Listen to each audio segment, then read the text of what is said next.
Bang, mungkin bang statement dikit bang, dari mana bang perasaannya bisa menyampaikan secara langsung?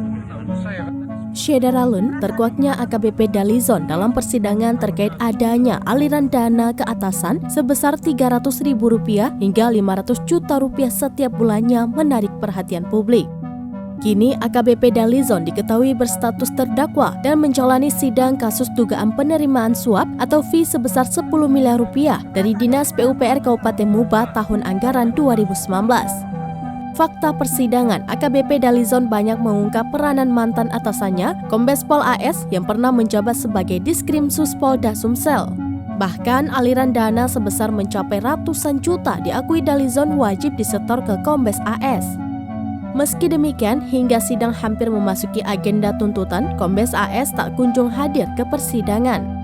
Terkait hal tersebut, Kriminologi Fakultas Hukum Universitas Muhammadiyah Palembang, Sri Sulastri mengatakan, semestinya Kombes AS datang ke persidangan guna mengklarifikasi pengakuan terdakwa. Sebelumnya, Kabid Humas Polda Sumsel, Kombes Pol Supriyadi juga sudah membantah pengakuan AKBP Dalizon perihal adanya aliran dana ke Polda Sumsel. Perasaannya gimana bang? Lega nggak bang? Lega, lega semua bisa saya ungkapkan. Ya, terima kasih bang.